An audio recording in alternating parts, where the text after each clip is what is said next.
kami dengan berat hati ingin menyampaikan kepada kamu bahwa dokter-dokter semua sudah berkumpul dan mereka bermusyawarah bagaimana jalan keluarnya.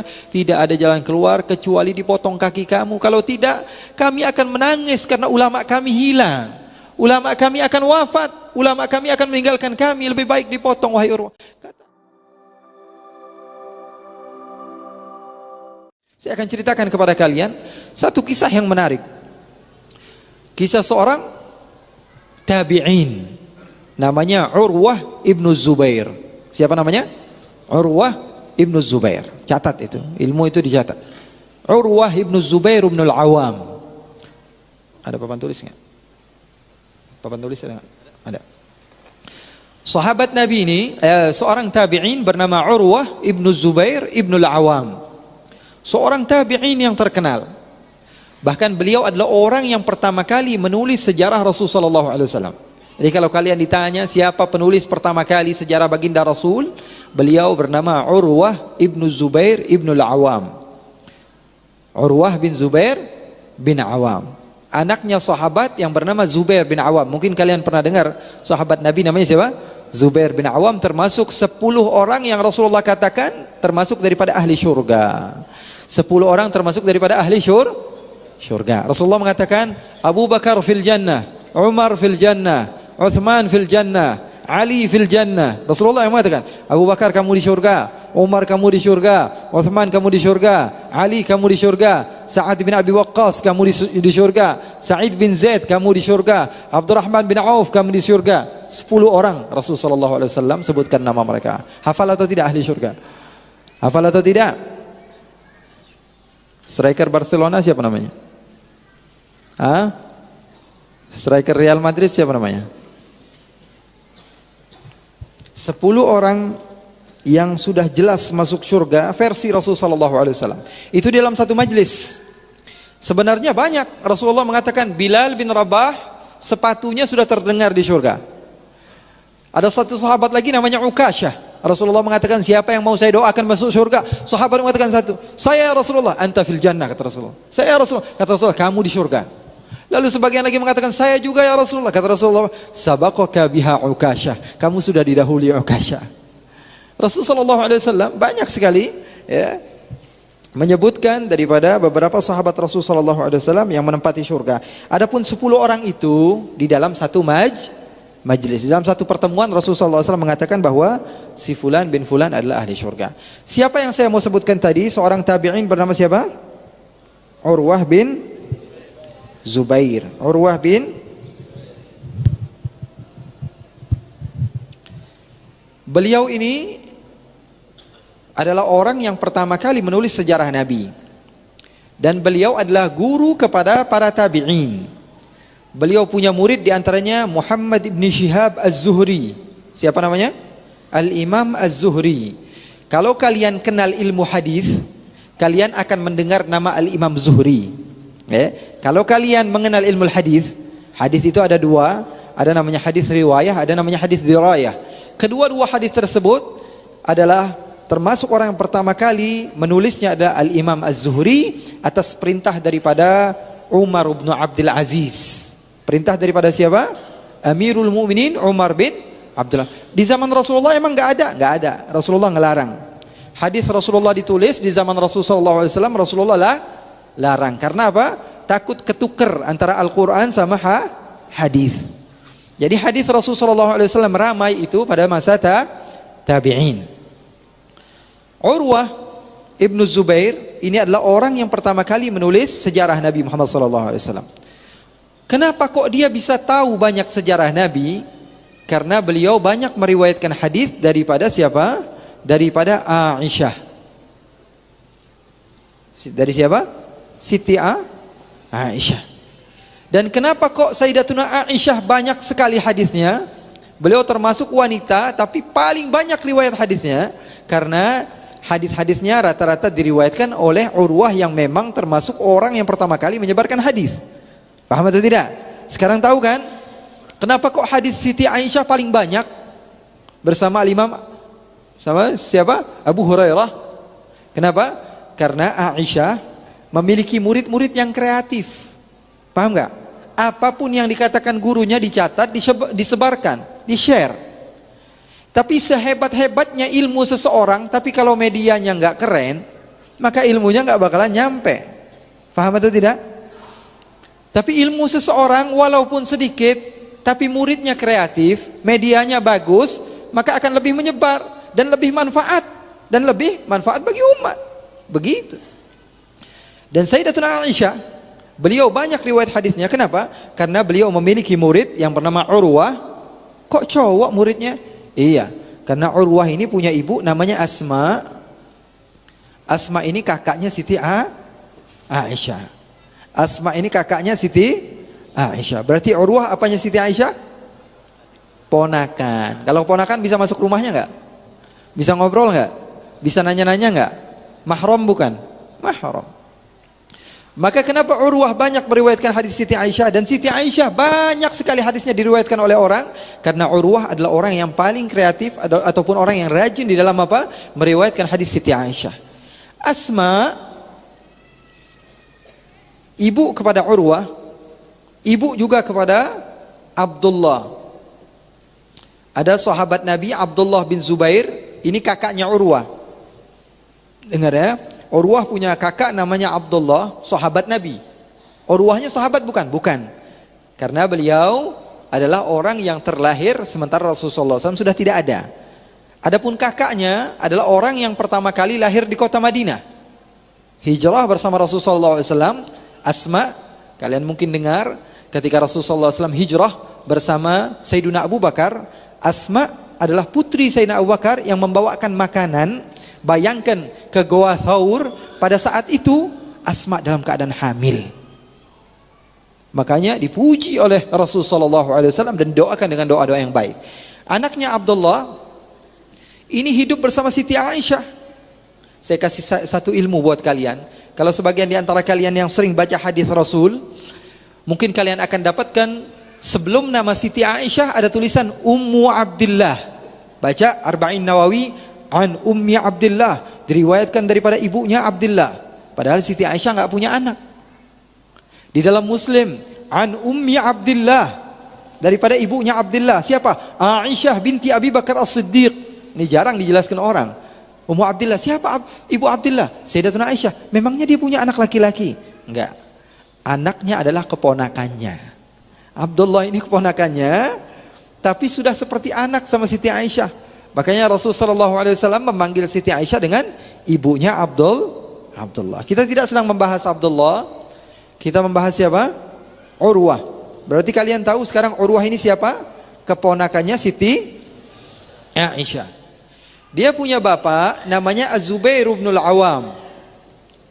Az-Zubair bin Al-Awwam termasuk sahabat Nabi Muhammad SAW yang sudah dijamin masuk surga, yang senantiasa bersama Talha.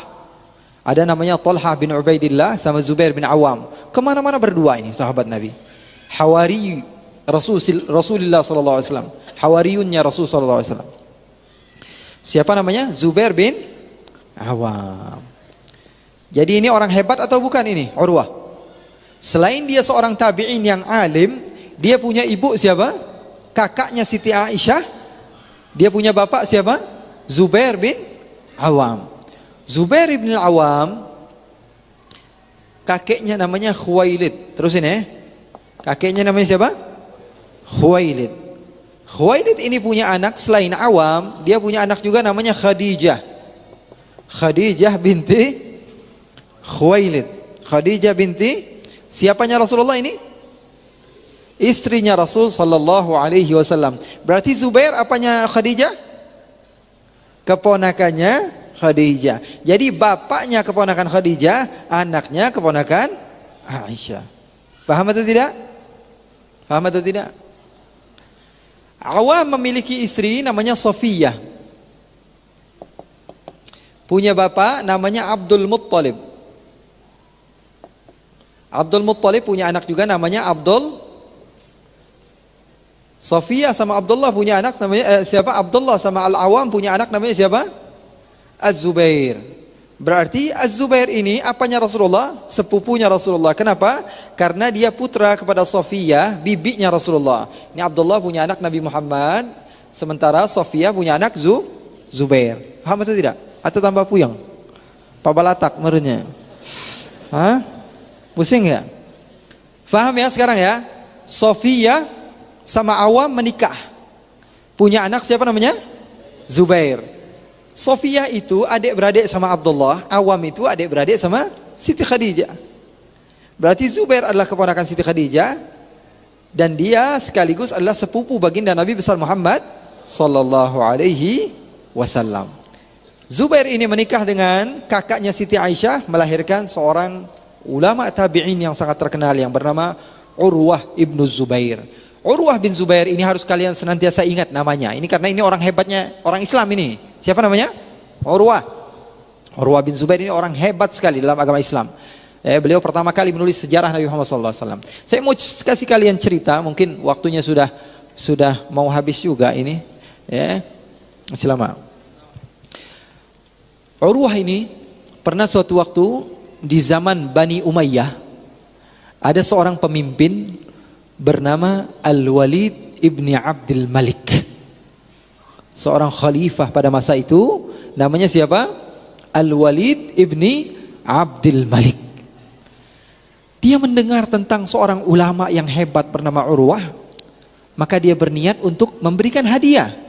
Wah, ini ulama Masya Allah, istiqamah, rajin mengajar, rajin memberikan ilmunya kepada siapapun yang ada. Maka khalifah mengirimkan surat kepada Urwah, wahai Urwah, kami di negeri Syam, pada masa itu agama Islam kiblatnya negeri Syam, tempat khilafahnya, ibu kota umat Islam pada saat itu di mana? Di negeri Syam, di Damaskus. Kalau sekarang di Suriah, dulunya Romawi. Kalau zaman Abbasiyin itu mereka lebih ke Persia, di mana di Irak. Pada zaman Bani Umayyah mereka di Damaskus, di Suriah. Dikirim surat, hai ulama, saya mau antum datang ke tempat ini karena kami mau membahagiakan antum. Antum itu orang yang banyak berjasa bagi umat. Maka yang namanya orang ikut kepada pemerintahan, selagi pemerintahan tersebut saleh, maka dia ikut apa kata khalifah tersebut, dia ikuti. Ini hadiah daripada Allah Subhanahu wa taala, diumrohkan, dihajikan. Bismillah. Dia ambil hadiah tersebut, tiket tersebut ke negeri Syam. Sampailah dia di pertengahan jalan, ternyata kakinya kesakitan. Khalifah mengatakan, bawa sahabat-sahabatmu wahai Urwah, bawa anak-anakmu wahai Urwah. Maka Sayyidina Urwah membawa beberapa sahabatnya dan anak yang paling dia cintai. Anak yang paling dia cintai dia bawa. Di pertengahan jalan kakinya sakit, tidak tahu kenapa, tidak bisa berjalan. Lalu dipijit, kalau kata sekarang diurut kali ya, salah urat atau apa gitu ya. Capek, perjalanan jauh. Maka ternyata tambah dipijit tambah sakit. Dicari tahu kenapa ini, disuruh berdiri nggak bisa berdiri. Akhirnya dibopong sampai ke negeri Syam. Khalifah nggak enak hati, ya Allah, ini orang saya mau bahagiain kok malah datang tambah jadi sakit, jadi sedih, jadi lupa dong akhirnya. Orang kan kalau misalnya kita mau bahagiain, ternyata di tengah jalan ada kecelakaan atau apa, yang diingat akhirnya apa? Kecelakaannya. Yang diingat yang nggak enaknya. Maka Khalifah nggak mau tahu, ini harus diobatin. Panggil semua dokter, dipanggil semua dokter yang ada pada masa itu, yang terbaik. Ternyata setelah diperiksa oleh sebagian dokter tersebut, dikatakan bahwa ini penyakit nggak bakalan hilang kecuali kalau dipotong kakinya. Penyakit apa itu namanya? Kalau enggak bakalan menular. Maka dia bingung mau ngomong sama tamunya, ya Allah gimana ini, nggak enak ngomong sama tamunya apa yang dikatakan dokter.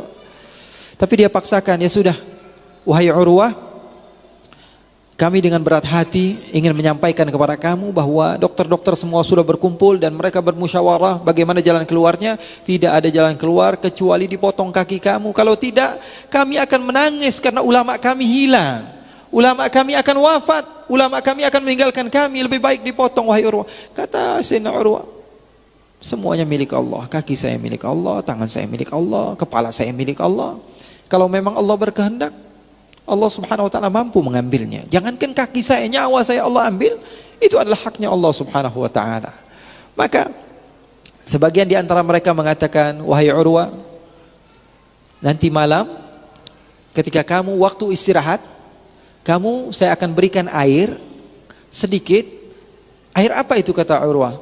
Air tersebut terbuat dari khamr, sehingga kalau kamu minum, kamu akan melupakan bahwa kami telah memotong kaki kamu.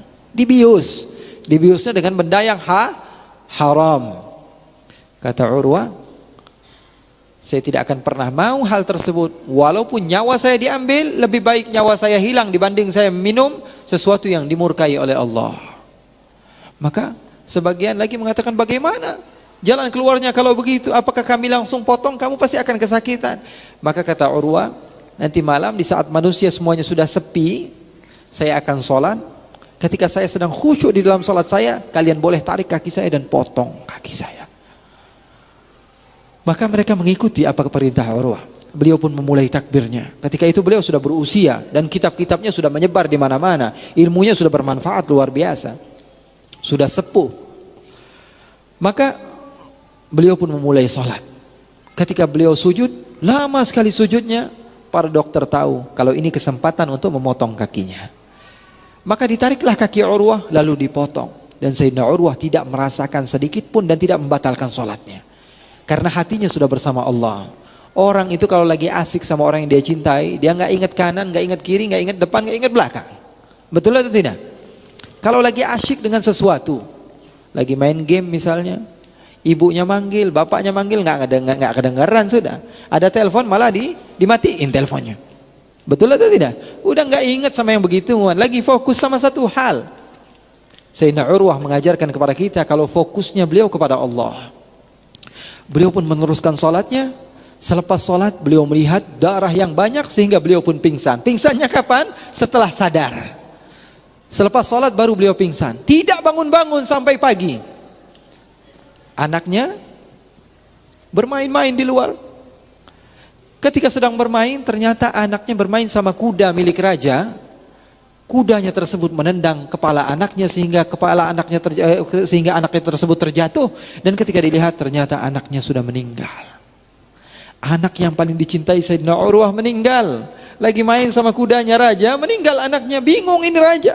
Ya Allah, belum kelar atu lagi. Gimana ngomongnya ini sama Urwah? Mau ngomong kakinya udah hilang aja kami takut. Ini mau diajak senang-senang atau diajak untuk disiksa datang ke negeri Syam. Akhirnya apa? Bingung raja.